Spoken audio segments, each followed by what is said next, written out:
Tony Blair and the government itself not under investigation for these horrendous crimes. 8th chapter title. Conclusion.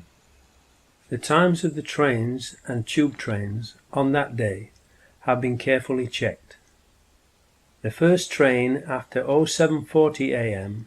left Luton at 07:56 a.m. and arrived at King's Cross Thameslink station at 08:42 a.m. The 3 tube trains that blew up left King's Cross Underground station at 08:35 a.m. the eastbound Circle Line train number 204. 08:42 a.m. the westbound Circle Line train number 216. 08:48 a.m. the Piccadilly Line train south. It was therefore impossible for any of the 4 accused Muslims to have caught the tube trains that blew up.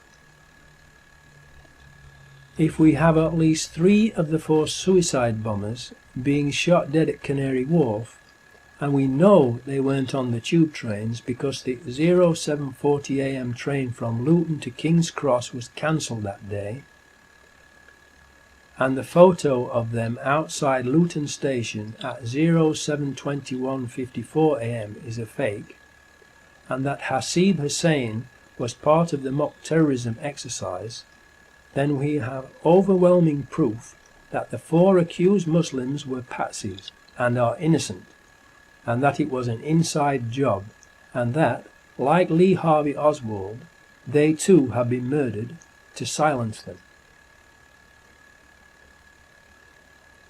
Whether the bombings were done by MI5, the Israeli Mossad, or both of them and or others has yet to be determined.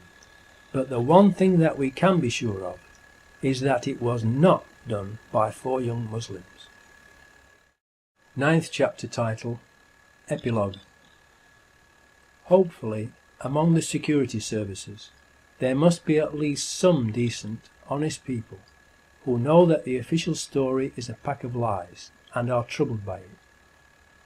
Unfortunately, they are all keeping quiet about it.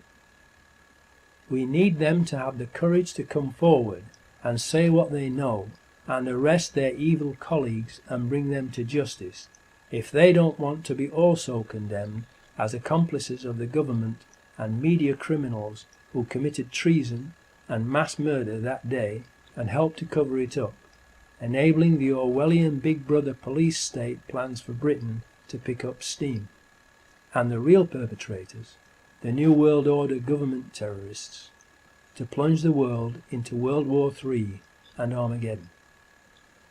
Why do you think they have made a Big Brother TV program? To program people's minds and get them used to the idea of living under constant surveillance, and to like it, and volunteer to take part in it. Why do you think they are called programs?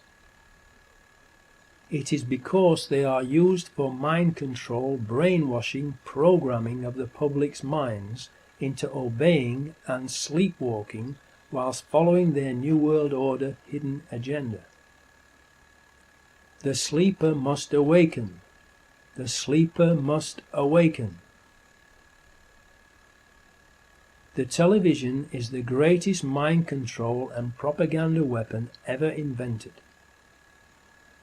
Do you think you should be paying for a TV license to fund all their programming of your mind and the lies and propaganda they are broadcasting to deceive, brainwash, control and enslave everyone, including you? Does the TV and watching it not already control most of your life and the way you think?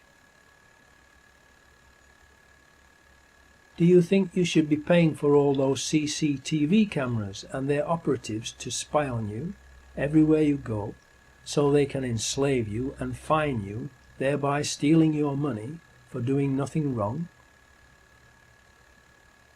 Especially when they use your own money from those fines and taxes to pay for even more CCTV cameras, so you have even less privacy and freedom, and then they claim that the cameras do not work when there is a real crime being committed by the people who control the cameras?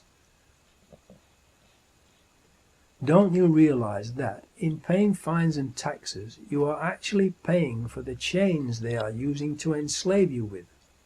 Wake up, look and see the reality that you are actually paying for them to turn you into their slave. The government is continually and illegally passing new legislation to restrict your freedom and obtain more and more information about you to control you, and yet they themselves are becoming more and more secretive and out of control. They have turned the relationship between the people and government into the opposite of what it should be. It should be public servants serving the people, not the people serving public government masters or, more accurately, dictators. Please, for your own sakes, make copies of this film for everyone you know and for the media outlets in your area, to wake them up and let everyone know the truth, so that the public will give the decent, honest people in the security services their support and encouragement to tell the truth and arrest their evil colleagues. Long live the fighters. MuadÄDib.